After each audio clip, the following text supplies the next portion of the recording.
There is a woman standing in shallow water, pouring poison out of a bowl. She is not angry. That is the strange part. Her face is calm, almost ceremonial, the expression of someone performing a rite she has performed before. And in 1893, a newspaper in Adelaide told its readers that this picture repels rather than attracts the average visitor. They were right. And that is exactly why it has never stopped being looked at. John William Waterhouse painted Circe Invidiosa in London in 1892. He was 43 at the height of his powers, and he was returning to a subject he could not leave alone. He had painted Circe the year before. He would paint her again nearly 20 years later. 3 attempts at the same woman across 2 decades. The Latin title means Envious Circe, and the moment he chose is not the famous one. Almost everyone who meets Circe meets her in Homer, the enchantress on the island of Aea, who turns Odysseus's men into pigs. That is not this painting. This scene comes from Ovid's Metamorphoses, Book 14, written some 7 centuries after Homer. The sea god Glaucus has fallen in love with a nymph named Scylla. He comes to Circe and asks her to make Scylla love him back. Circe, who wants Glaucus for herself, listens. And then she goes to the quiet cove where Scylla bathes at midday, and she poisons the water. Scylla becomes a monster. 6 heads, a voice like a dog's. She takes up residence in a strait, and centuries of sailors learn to fear her, including, eventually, Odysseus. So Homer's monster begins here, in a bowl. The canvas is extraordinarily tall and narrow, 180 centimeters high and only 87 wide, nearly 6 feet tall and under 3 feet across. That shape is not accidental, and we will come back to it. Circe stands dead center, filling the height of the picture. She holds a wide, shallow bowl in both hands, raised to her chest, tilted forward.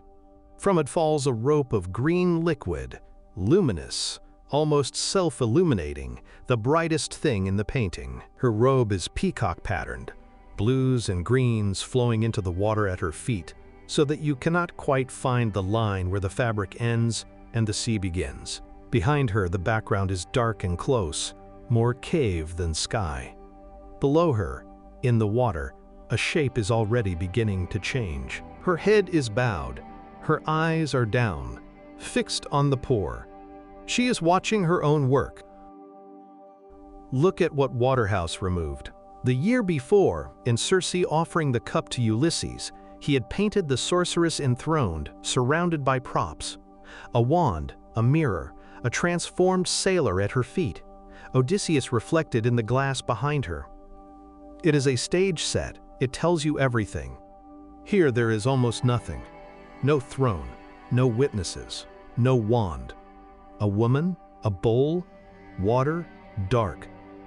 The art historian Angus Trumbull describes this as sharpening the emotional focus by stripping away everything unnecessary, and what is left is raw power, administered with what he calls almost liturgical formality. That formality is the whole picture. She holds the bowl the way a priest holds a chalice. The gesture belongs to worship, not to murder. The color does the rest.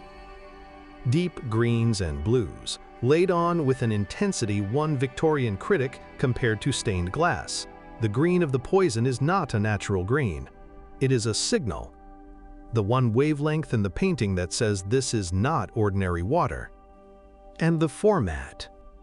That tall, narrow canvas has been linked by critics to Japanese screens, which were flooding into London in exactly these years and reshaping how British painters thought about composition. Whether or not Waterhouse consciously borrowed it, the effect is undeniable.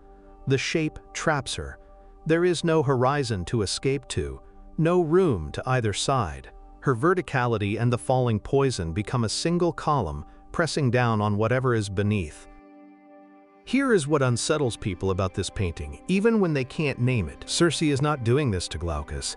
He is the one who rejected her. He is the one who came to her house and asked her to help him love another woman. And she does not touch him. She goes after Scylla. who has done nothing at all. Scylla did not ask to be loved. She is not in this story by choice. She is bathing in a cove at midday, and a woman she has never wronged arrives with a bowl and takes her body from her permanently. That is the picture. Not vengeance against the person who hurt her, vengeance redirected onto the person who was simply there and easier. And Waterhouse gives it to us with that calm, bowed head. No fury, no grimace. Just a woman doing something monstrous with complete composure. At midday, in a quiet place, where no one will see. The critic Judith Yarnell said that Waterhouse's two Circes, taken together, ask a single question: is she a goddess or a woman? Look at her face, and the answer is uncomfortable. That is not a goddess's face. It is far too recognizable for that.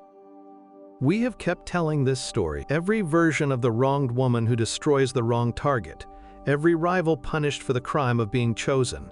It runs from Ovid through Waterhouse and into most of what we watch now. What Waterhouse understood, and what the 1893 newspaper reviewer felt without being able to say it, is that the horror isn't the magic. It is the calm, cruelty performed as ceremony, by someone certain she is owed it. Circe Invidiosa hangs today in Adelaide, in the Art Gallery of South Australia, which bought it the same year it was painted. It is now one of the most beloved works in that collection. The painting that repelled the average sightseer became the one they come back for. Perhaps because standing in front of it, you are not watching a myth.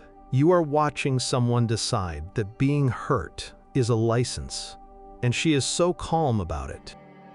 So, is Circe a villain here, or a woman the story never gave a fair option? And where are you watching from today? Tell us your city or country in the comments. We love seeing how far this community reaches. If you'd like more paintings, read this closely, subscribe. We publish once a week.